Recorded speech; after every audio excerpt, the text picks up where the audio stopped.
Good morning, good evening, good afternoon, wherever you are and wherever you're watching from. We're so glad that you're with us today here in the Visual Lounge. We're going to move through some quick announcements and then we're going to get to our guest, Christy Kodovan. And we're going to be talking about being outside the box with Camtasia, some crazy stuff that you can do. We're going to get to know Christy a little bit, find out some of the things that he's worked up that you can get inspired by, if you will. First announcement. April is the month we are moving only to the Visual Lounge channel. So if you're watching this on the TechSmith channel, we're so glad you're here. But beginning our first show in April, it will only be available on the Visual Lounge channel.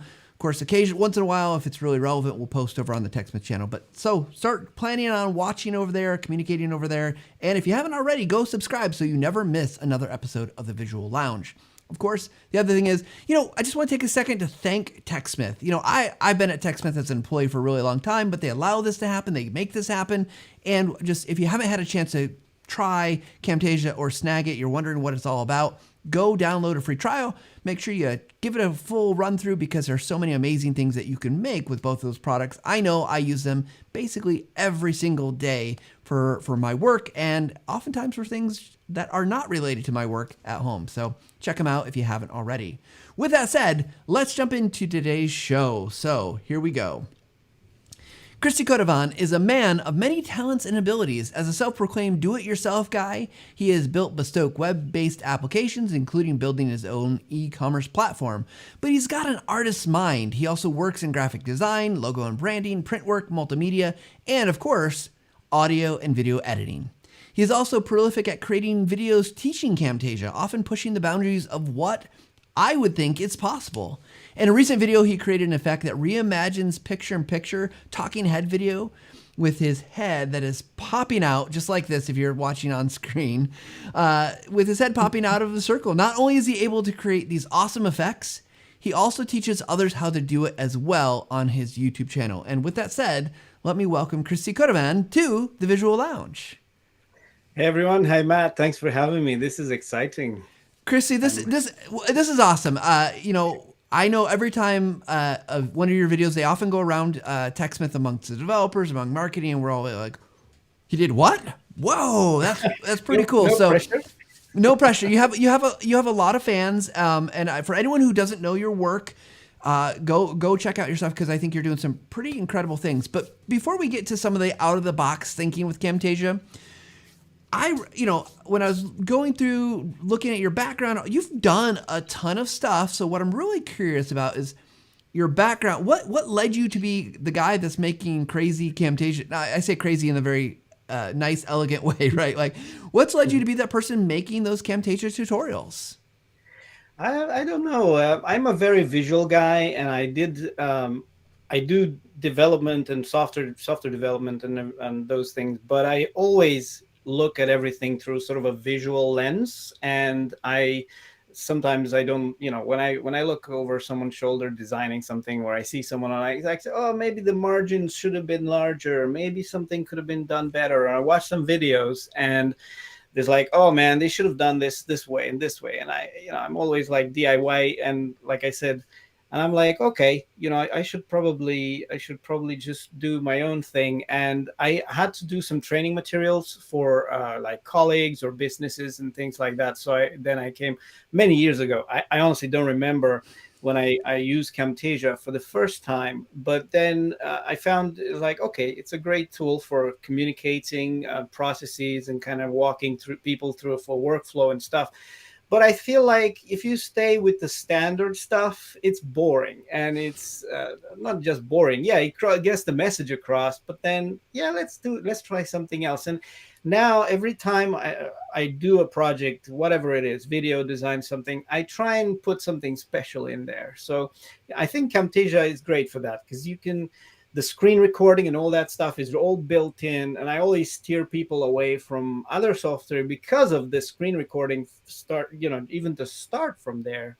But then I say, like, let's add some design stuff. Let's add something cool, something moving, even if maybe it doesn't really have to be there from a utility point of view, but just, yeah, there's that little pizzazz, just a little thing there. So, don't go overboard. Then you get into a different kind of territory. But yeah, that's how I started. So I thought, I could probably teach this because it's not difficult. It's very nice and it's creative, and there you go. So I'm okay. I'm doing I'm doing them on YouTube. My YouTube channel started more varied, but I've quickly just kind of designed all those videos in Camtasia now, and I'm kind of mostly Camtasia. I think 90% of my channel is Camtasia now. So Yeah, well, I there love we what you said go. about the pizzazz, right? Like adding a little bit of effect, adding a little bit makes it visually interesting. We're drawn to things like movement and change and all that. So that's awesome. Yeah, we're grateful that you've taken on that challenge of doing it. I wanted to ask you before we get into more kind of Camtasia specific stuff. I mean, you're a developer. You've written software and code and all that stuff. You're also got that design kind of mindset. And I'm wondering, and this is maybe a philosophical question of sorts, like how does that affect the way you approach some of the challenges? Like when you're thinking like, oh, this needs to be spiced up, it needs a little pizzazz. How do those kind of mindsets influence the work that you're doing in terms of the creativity of what you make in Camtasia? Um, Well, it does help to be a developer because you then have a bit of a different idea of what goes on behind the scenes in the software you're using.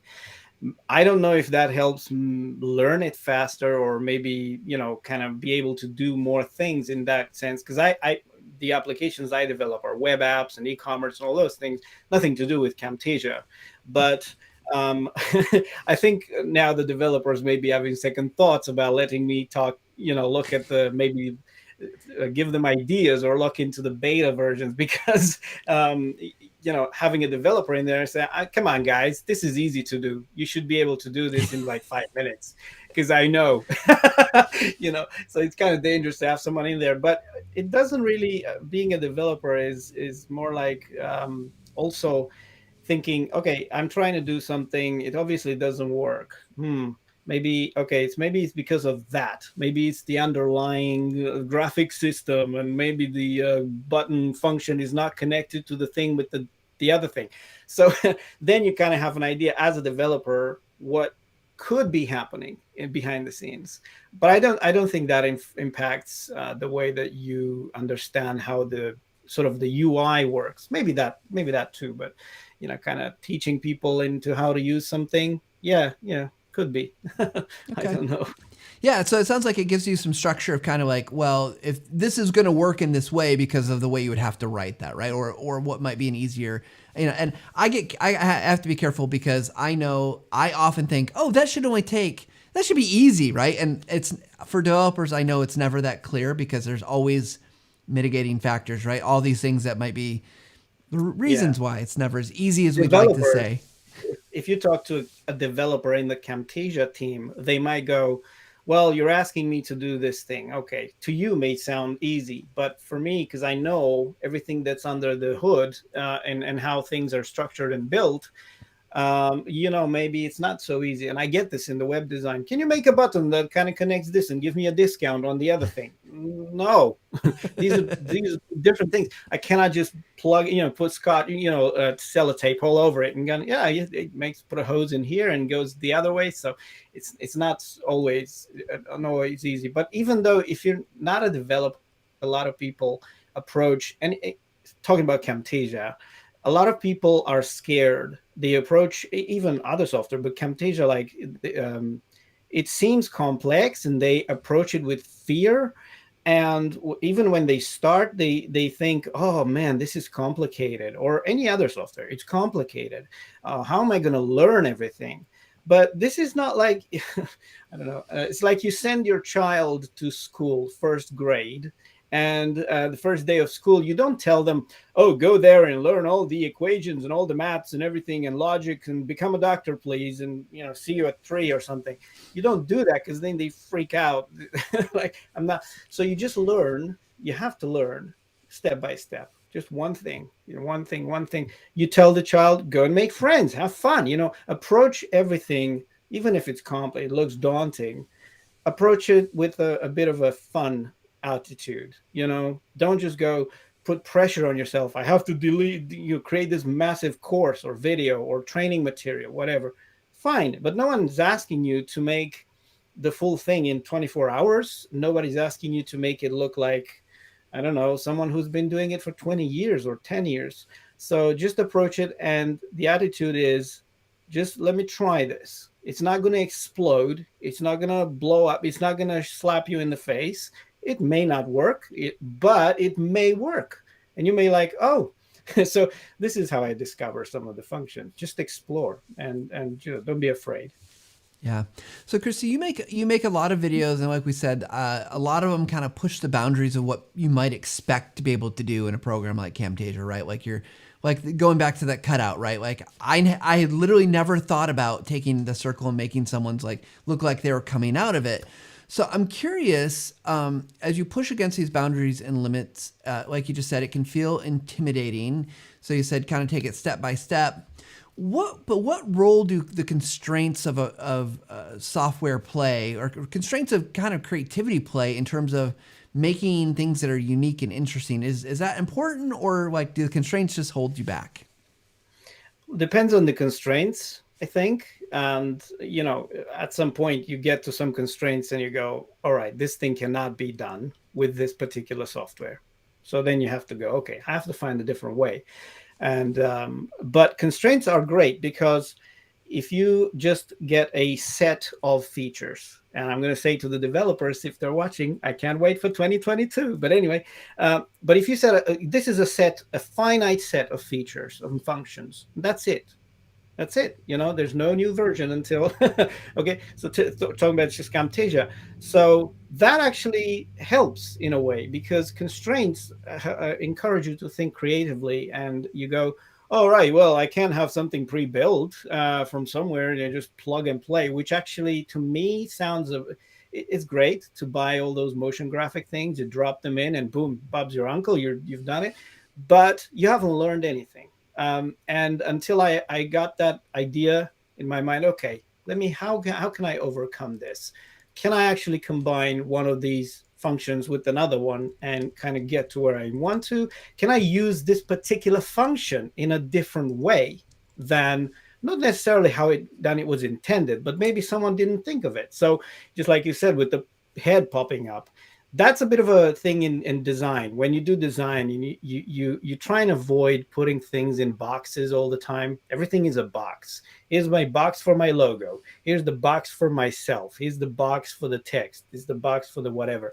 Everything is a box. I know videos are kind of rectangular, but why not have things jump out from somewhere? Just kind of invade a little space. Just create a bit of space, invade some space, come out of some space, and there you go. You've got the talking head popping out of the circle, which I think is kind of creepy sometimes. but I think it works, because it gives you that, okay, so there you go. There's no longer the just circle.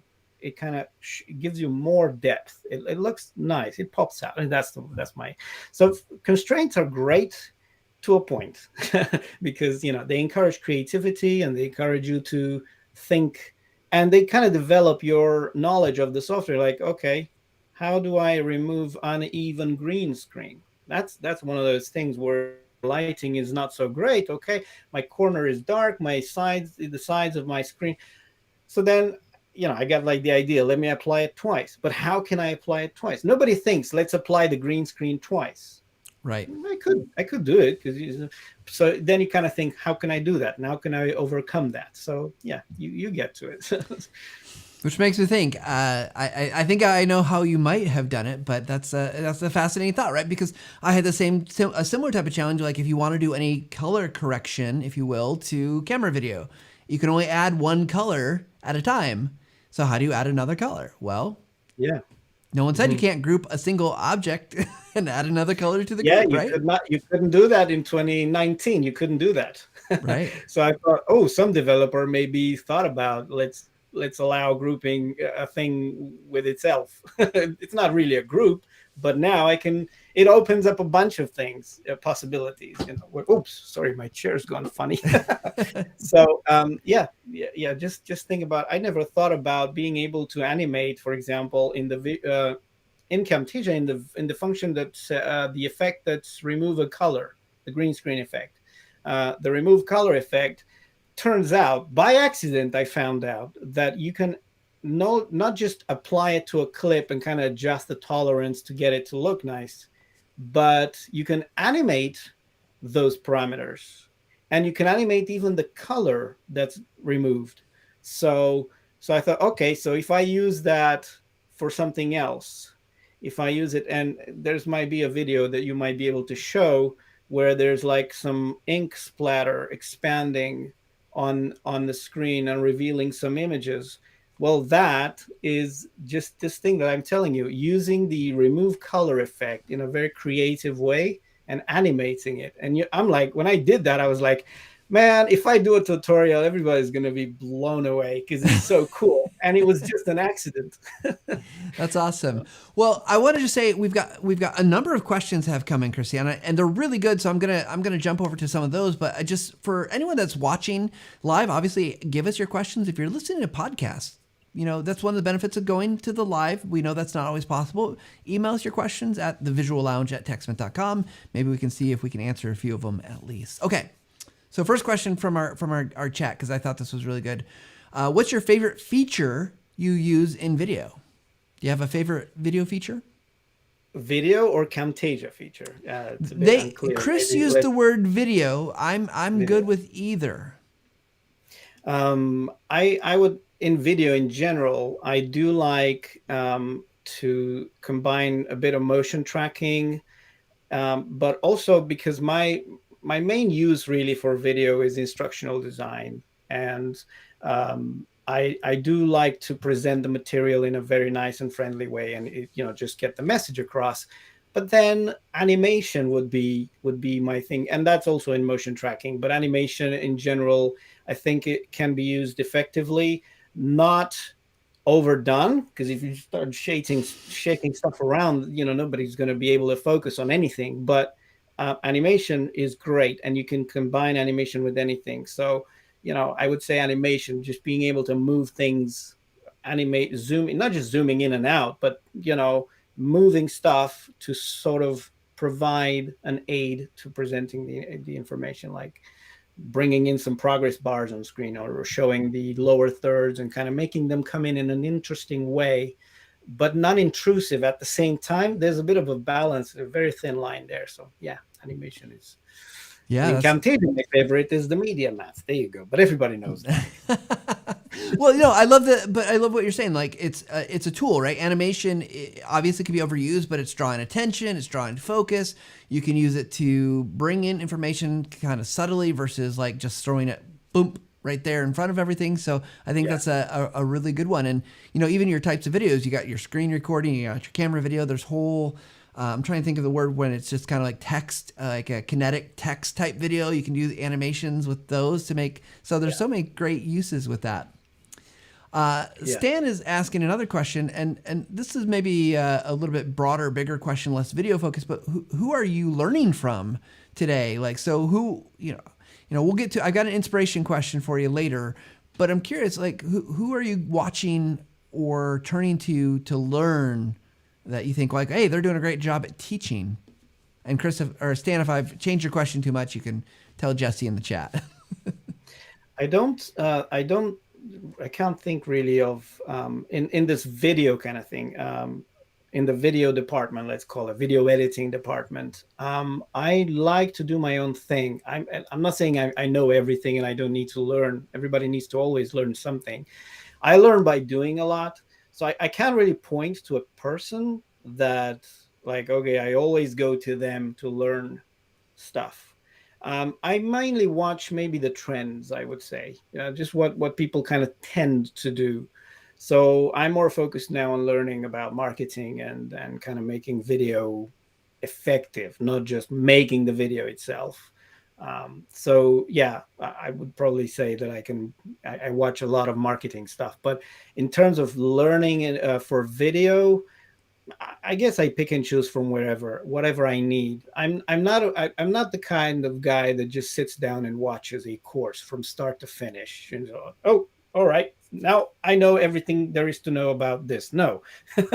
So this is the attitude that I encourage also those that I train in Camtasia and other things.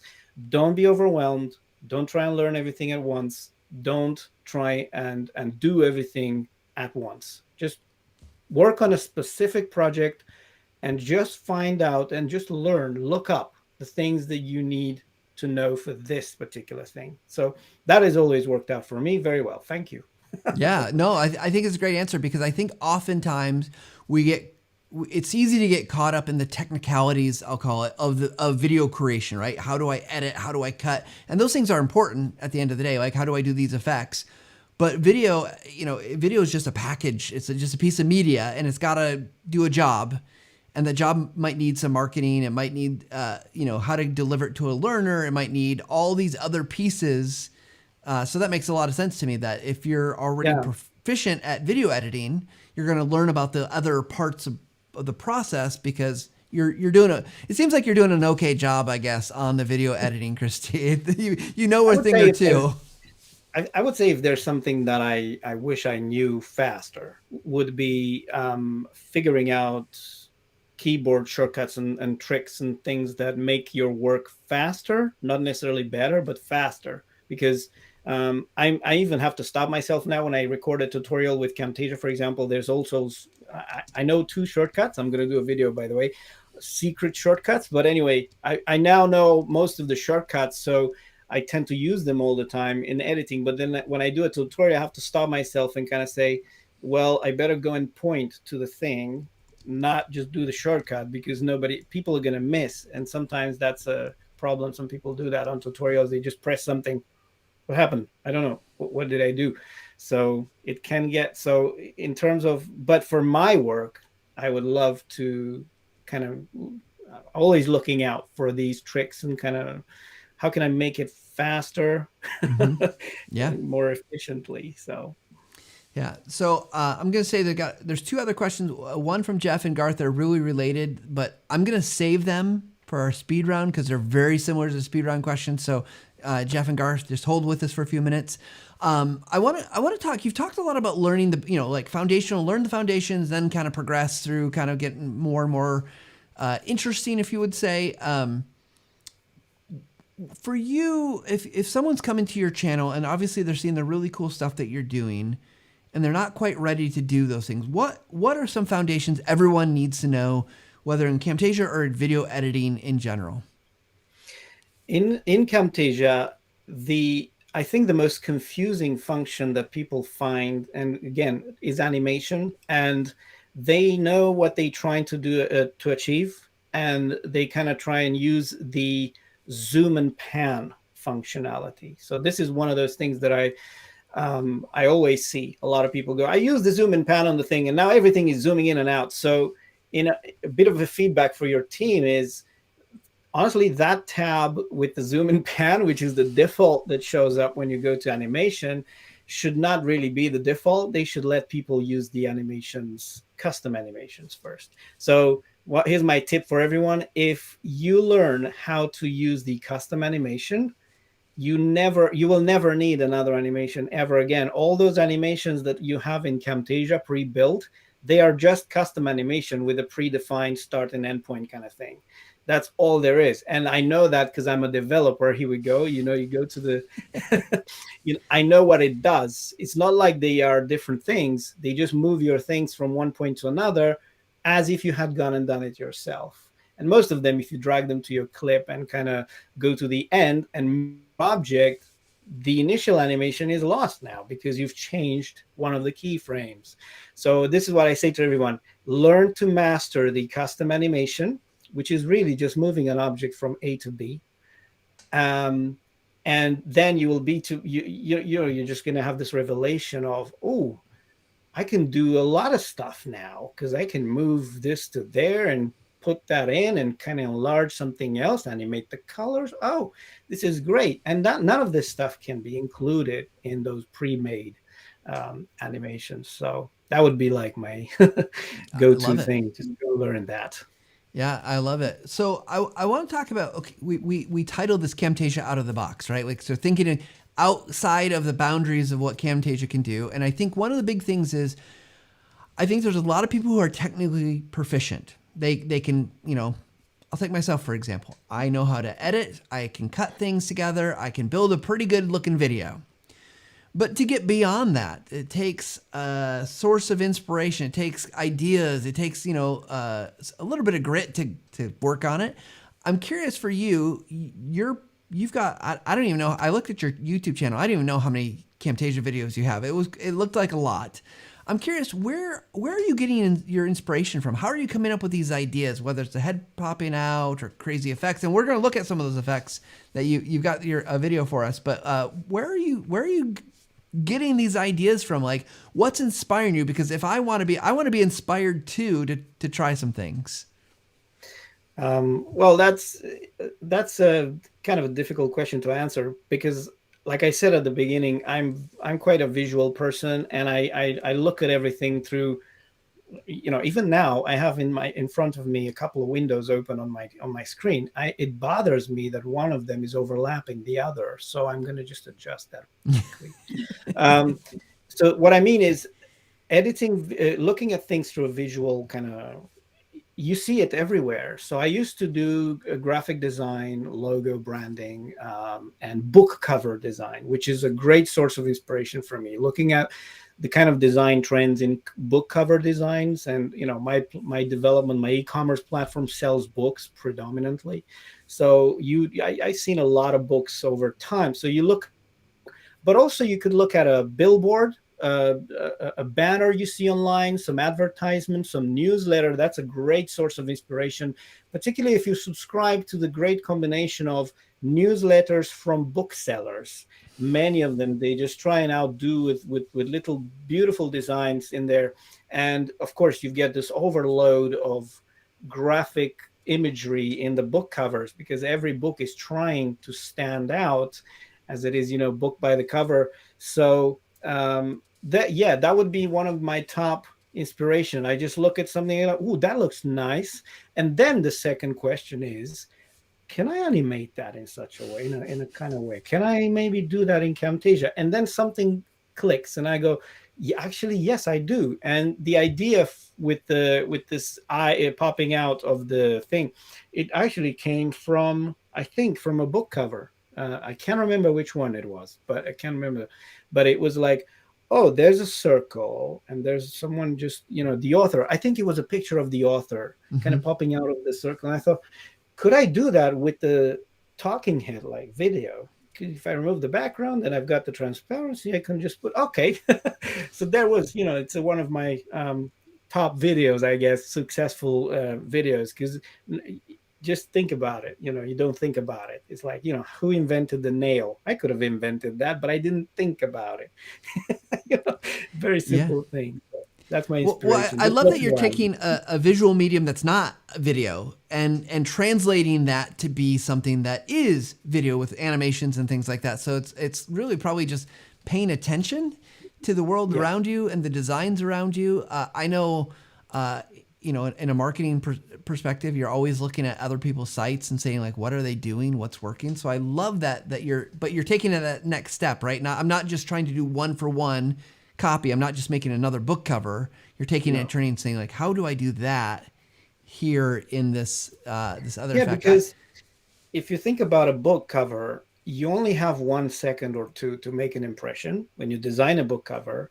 And there's another constraint there. The space is limited and the format is limited. So when I was designing book covers, I was always struggling to get all the information in there that they wanted. You've got the title and the tagline and maybe a visual that you want to see and the publisher name and whatever you want to do. Branding stuff, you got to put that in there. And maybe if it's a series, you have to make sure it kind of sticks, kind of have a bit of consistency across different covers if you're doing many volumes. So a lot of constraints in a book cover. And then, that really puts a pressure on you. Like, so if you think about that, if you look at a book cover, you think, yeah, that's boring. But actually someone agonized over it and kind of tried to visualize and take all this feedback. So it's the same with video sometimes. Okay, if you do your own videos, don't care about anything and nobody's going to criticize you or watch them, why bother, right? You're just doing stuff for yourself. But if you have to do a tutorial video or something, and you want that to be the best you can in terms of communicating and making that person teaching, maybe it's not you, making them look great and make sure the information is organized, people don't get bored, all those things, when you create a video, you only have 5 minutes or whatever time. So then that comes in. You're like, how do I arrange things on the screen? How can I bring in some bullet points in a Yeah. non-boring PowerPointy kind of way? How can I? So yeah, there's also ideas. Yeah. Well, I'm going to turn to some more questions, and then I want to get to the example video that you sent to me, so we can walk through that. Scott's asking, any tips on to know when to stop tweaking a project? Obviously, a video is never done. It's never complete. It's only just you have to say it's done at some point. But how do you decide it's ready to go? I would say when I start editing a video, you look at the title and you look at the topic or whatever like in the case of one of my clients and friends, Chris, he records them and then I take over and I edit everything. So that video is already done. It's finite. It's been recorded. There's no going back. We're all, this is it. So then you kind of go what's the title? What do I need to emphasize? What the stuff that I really need to make clear? Because he's recording the screen and he just goes through it and boom, the end. Thank you very much for watching and goodbye. So then you say, well, okay, but he's showing something on the left, something on the right. You kind of make that information. But then how can you, back to the question, when do you stop? So you may add some titles, you may add some bullet points, you may add some progress bar to keep engagement or whatever, show people progress through it. What I usually think about is this: do one thing at a time only. So don't just animate something in here, make something move there and bounce around and kind of show some shaking, because the person watching can't really focus on everything. So if you are doing too many things, if you watch the video and go like, okay, I can see this thing moving here, something popped up there, and the speaker is actually talking about something in the corner, I'm trying to look there and digest what's happening. It's too much. It's already too much. So kind of thing, it's like one of those little tips when you're doing a transition. Simple thing, just drag a transition and the speaker is talking, or an animation zooming in and out.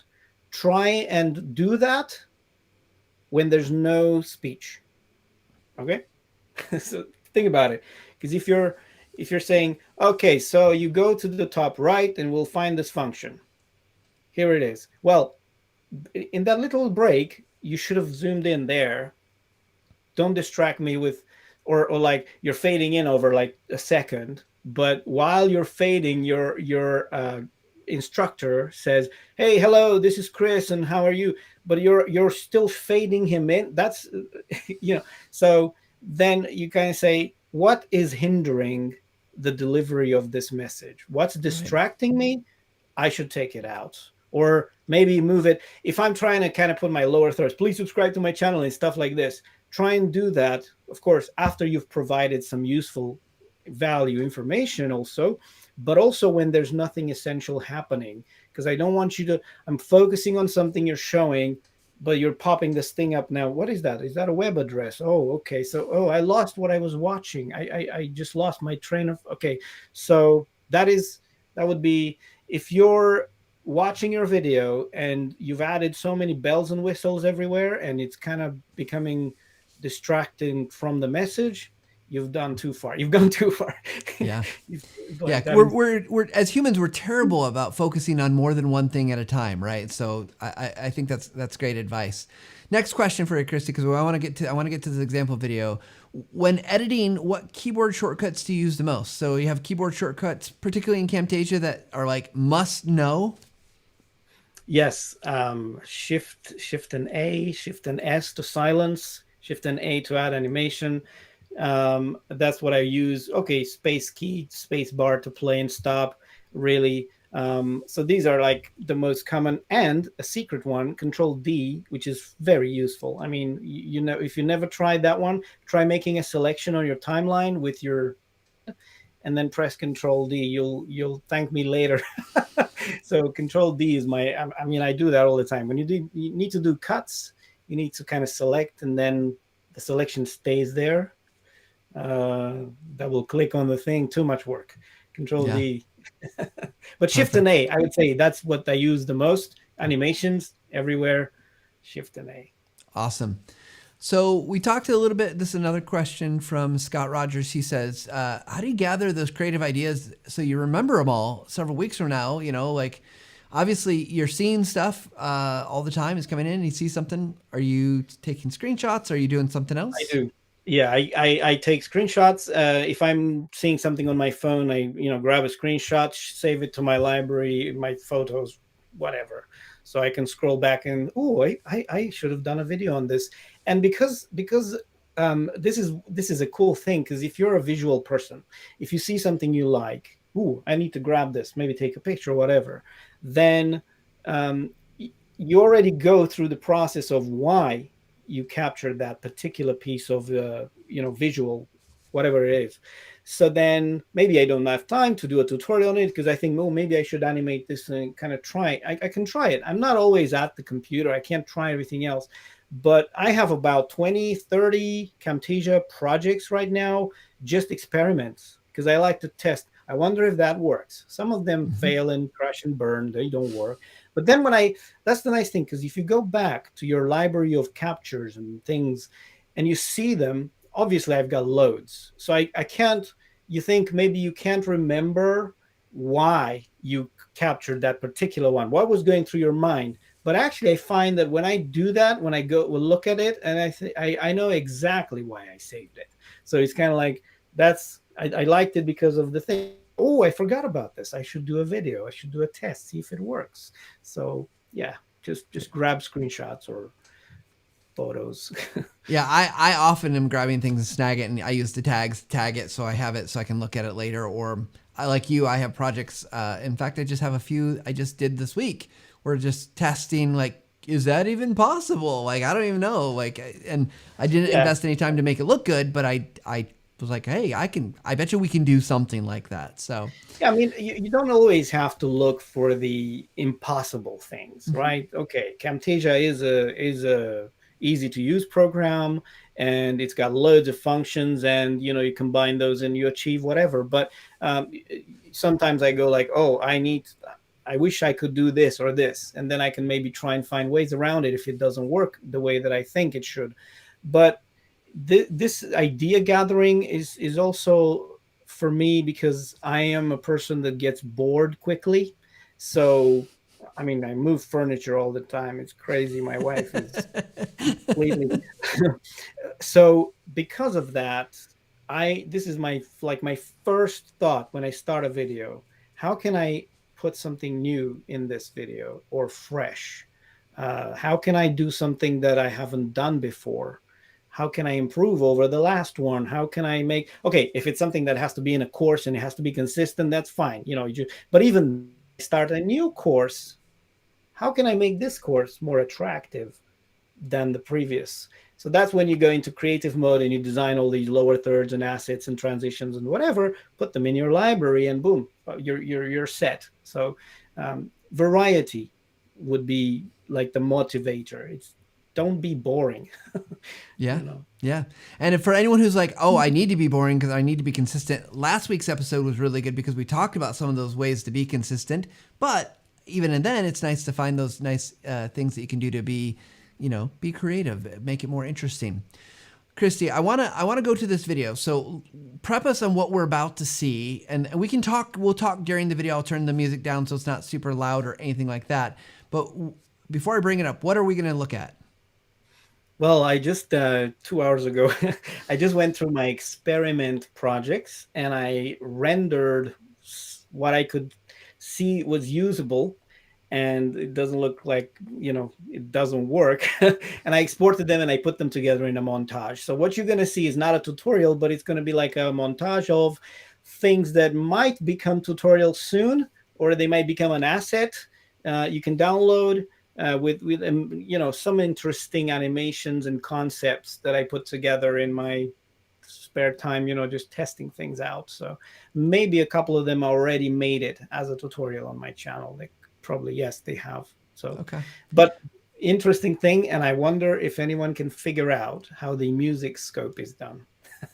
Which, for those who don't know what a music scope is, it is a It's the little animation with the sound reacting, the visual reacting to the sound. The VU meter, is it? I don't know what Yeah, it's the called. VU meter. Okay, so Yeah, that's the let's one. watch this. Feel free to explain anything that we're seeing. Here we go. Yeah, it's too fast, I think. Maybe move us out of the way here.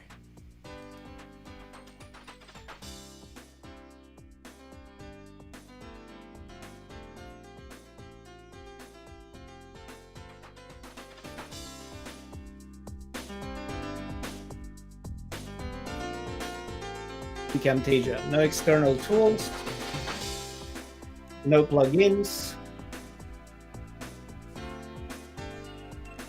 It's a nice card effect. That's kind of cool way if you're introducing a team or something.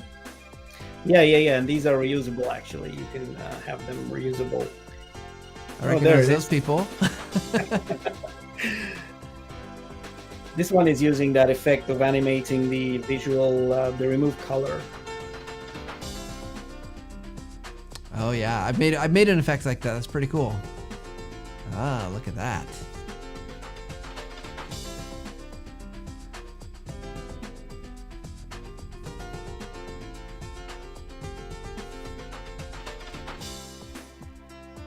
We won't tell anybody from the Olympic Committee that we use the rings.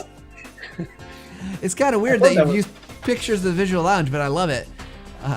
Yeah, because I didn't want to put the stock photos in there. I just grabbed a couple of screenshots from your previous videos. That's great. I love the map ones. I think the map ones are super cool, and like that one reminiscent of like Indiana Jones. Ooh, that's pretty awesome.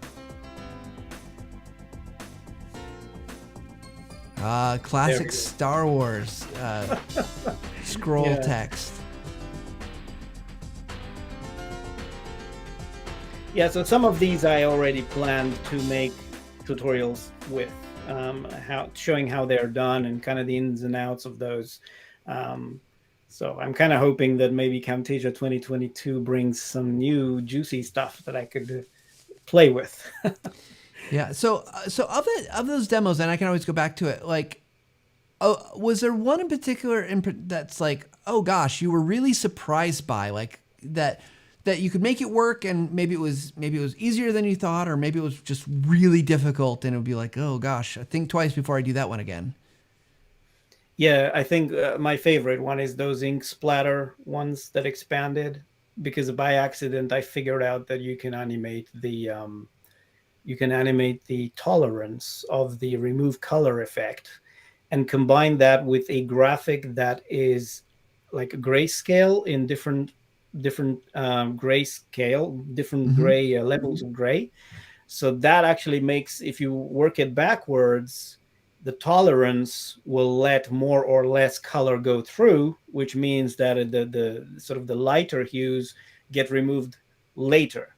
So that was the way I was like, whoa, I did not see that coming, because I animated it by mistake and I was moving it around, just trying to create some graphics with the alpha. So that's got alpha and got remove color, animation, images and clipping and all those things in there. And I was like, oh, that's cool. And the other one is the music, the VU meter, which I thought, you know what, my attitude is this: if someone says you can't do that in Camtasia, I'm going like, hold my beer. Let's do it. So I just tossed that idea around a lot until I go like, I could actually do it that way maybe. So you try to experiment and it works. So that's the thing, and the VU meter is one of those really out of the box thinking. But it does work, and it does react to music in real time, the way you see it. So that's cool. Very cool. Can't wait to see that tutorial. That would be awesome. Christy, before we jump, we're going to jump into our speed round. For those who don't know, speed round are some quick questions, quick answers. But before we do that, where can people go and find your tutorials, more about you, connect with you? Where would you suggest? Well, the first port of call, I guess, should be the YouTube channel. It's youtube.com/Graphicious,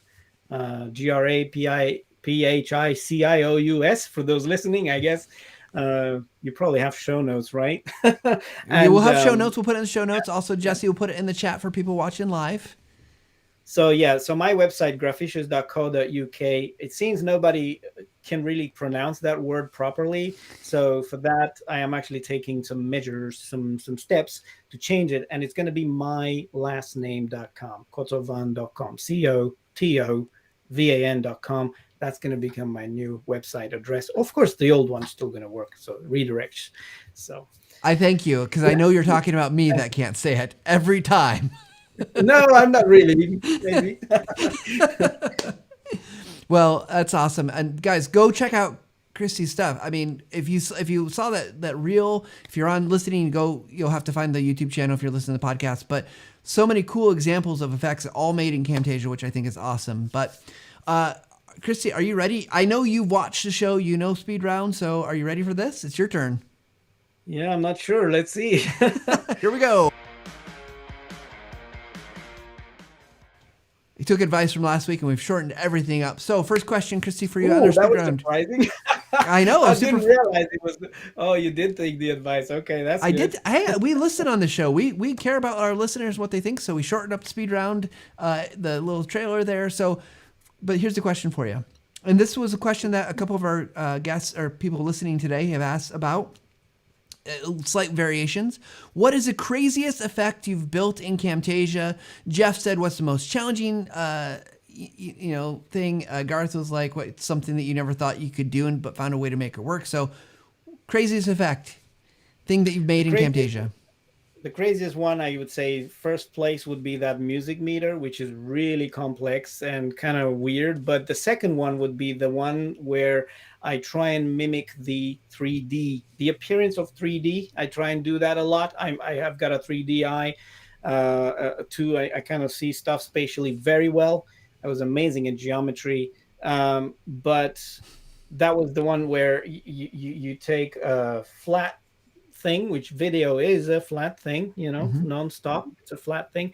And you kind of start to turn it around, and then you bring in the little animation, and then maybe let's create the illusion of the camera depth of field by applying a series of blur effects, different offsets and different intensities in the corners. So it was a lot of work, and the tutorial might be quite long. Some people say it's long tutorials, but I think I love it, because if you put the investment in, you're like, man, that looks nice, and it looks realistic, and you when you watch it, you go, there's no way you did that in Camtasia. And I'm always on a mission to prove, yes, you can do much more in Camtasia than you think you can. And just, it doesn't pay to just stick to the basics.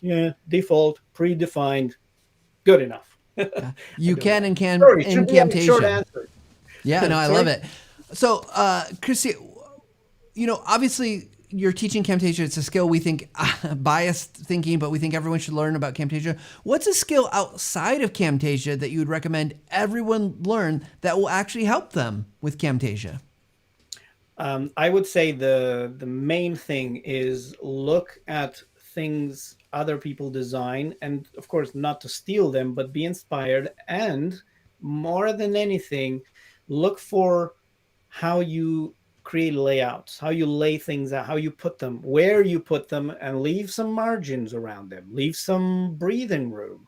Just assemble something that is pleasant. Things don't jump on top of the other unless you mean for them to do that. But I think one thing that bothers me, and I watch some videos and I go, oh, there's a title came in close to the margins, too close to the edge. There's no spacing around it, or it's a bit crooked, or, and I know that maybe some people think they don't matter. It's just a tutorial. Nobody cares for that thing, but it bothers me. I mean, the visual people, it goes, man, why did you put the thing on their face? Or why didn't you just leave a little margin? Why don't you use, and I've created some of these grids to help me kind of stay away from things like thirds and safe margins. That's a big one in video. Like, don't just put stuff next to the edge, just like glued to the edge there. You put some bullets on the screen and you added a background for them. leave some breathing room. Just give them some space. You don't have to fill every pixel with things, you know. So that's the kind of thing. Just to look for that layout, because it draws the attention to the, you know, if everything is big, where do I look at first? Right. You know, so I'm Right. trying to lead people. That video is a bit of a dance. You know, you're showing the speaker on the screen, and then you say, right now it's time to present something. Move them to the corner and reveal the screen. It's like you're directing a show sometimes, not just here's the video, just watch it and shut up. No. Well, I love it. I think it's great advice and well worth listening to.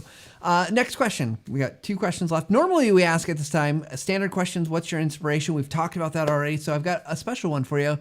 It seems that you have a lot of projects, things going on all at the same time. You're doing all these tutorials. You've got your other work. You're doing building e-commerce sites, whatever, all the things. So what's the secret to keep going on creating new videos and doing all this? How do you manage to do it all?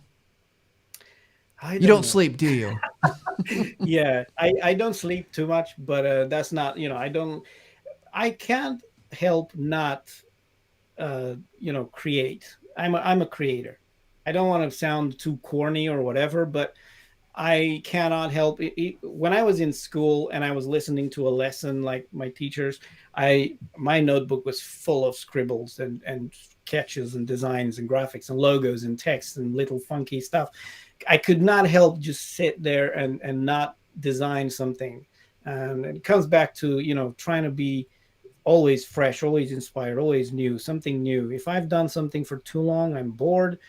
I want to change something else. But if you're doing like tutorials, this is another one where you just get inspired by what other people say and do, and also people who have questions and they're struggling with something, and I can't not help. So I've started a series of videos actually where I just do one video answering one question that I've seen on social media, whatever. So try and help people really. Just that's Yeah. I don't think, you know, I watch TV shows, some TV shows that I love, and I watch many of them many times. One of my top ones would be Corner Gas. You may have not heard of it. If you have heard of it, it's very funny. We'll have to check. Just to relax. We'll have to check it out, right? We've got a couple other questions we're going to ask from the audience, but before we do that, our last speedrun question, and I know you know it because it's always the one that we say is the hardest. It's Okay. the one that we turn it around. So, Christy, what's a question you'd like to ask me? Man, I've been meaning to ask you this. So it's a bit off topic, but you asked me about how do I rest and how do I relax and stuff like this. Now, my question is this: does Mr. Matt Peters like to cook? And if he does, what? Oh, that's a great question. Do I like it? Sure. I will happily get in the kitchen. I'm not good at it, but I have my wife and my kids are all really excellent at cooking. My son lived in Mexico for a little while, came home and like spent a summer not only cooking like traditional like Mexican dishes from where he was living for about 7 months. He started to bought himself a pizza oven and got into like making like traditional pizzas. And so here's the thing, I'm spoiled. I don't have to cook a lot because they're so good, but I like it. I enjoy it. I'm not very good at it, but I'll throw down. So, and what do I like to cook? I like to do not, I don't know. I think the one thing I do pretty good, I make a mean fried rice. Ooh, okay. Combining I all don't the actually know. ingredients, figuring out ways to make that taste good. Other than that, I'm not super fancy. Although I did make with my wife, so we each made a beef Wellington. That was a lot of fun and challenging to figure out. Tough one. I watched a lot of videos actually, Gordon Ramsay videos on making a beef Wellington. The ones where he's shouting at people. Oh, those are No, no, he would have been shouting at me, "What are you, donkey?" Yelling at me, all that kind of stuff. But no. It was, but so I enjoy it. I'm probably not very good at it, but when I get a chance, I love the community of being in the kitchen and talking and I really like eating. That's my favorite part. yeah. put the computer away. I love cooking too. That's why I'm asking. Like, It's a great just question. do completely different, something completely different from all the clicking. We'll have to do maybe we'll have to do a cooking show sometime. You know how to cook Camtasia inspired meals. Yeah, I don't know. I'm kidding. Okay, before we wrap up here, because we're getting short on time, Jeff had asked a question I think is good here to wrap up. What non-TechSmith piece of editing hardware?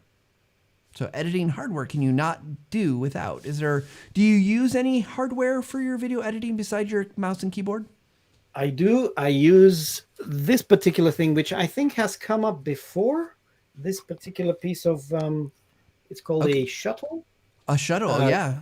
Contour Shuttle Express. This one, I don't like the big one. It's too many buttons. But I do like it because you can. I don't want to touch it now because I don't want to mess something up. But you can map it to shortcuts and not zooming in necessarily, but like moving the playhead back and forth. So you can turn it and even one frame at a time. Create selections. Have some buttons you can hotwire them to do whatever you want. So that's a bit of a time saver. But I'm usually just a simple mouse and keyboard. Keyboard, I find you need a good keyboard. When I don't have a good keyboard, doesn't matter if the computer is like the top notch, whatever. If the keyboard, I want to smash something, the keyboard would probably be responsible usually. It's just like sticky keys, boom. Oh. Because when you're editing video, you get into a flow. So you go like, oh, shift key is sticky. Better stay away from that. And then you mentally have these nags, like, which is yeah. Well, great advice. And Christy, thank you so much for joining me today. So much interesting and valuable information about getting outside of the box and Camtasia being creative. Everyone go check out Christy's stuff. So thank you once again for being with us today. Thanks very much. Thanks for having me. This was really fun. Yeah, absolutely. Always a blast to have these fantastic guests on the show. Thank you for tuning in. Don't forget you can watch us over on the Visual Lounge channel on YouTube, or you can find we live stream to LinkedIn as well. We have a podcast, so this show gets turned into an audio podcast if that's more your jam. You want to listen to us on a commute or just in audio format, go check us out. Just search for the Visual Lounge. You can actually ask your smart speaker as well to play it, and a lot of them will. I know mine does, at least. I don't ask it to play very often, but just to make sure things are working. So with that said, make sure you tune in every single week. If you're on YouTube, make sure you subscribe to the new channel, because starting April, once again, that's the only place the live stream is going to be at, and the show is going to be hosted over there. The replays are going to be over there on the Visual Lounge channel, so we want to make sure you don't miss anything. With that said, we hope that you're having a great week. Spring is here for us in the Northern Hemisphere. It's starting to give us hope of sunshine and warmth here in Michigan. And, whatever you're doing this week or next week, take a little time. Do what Christy's doing. Experiment, learn some things, and level up wherever you are. And we'll see you guys next week.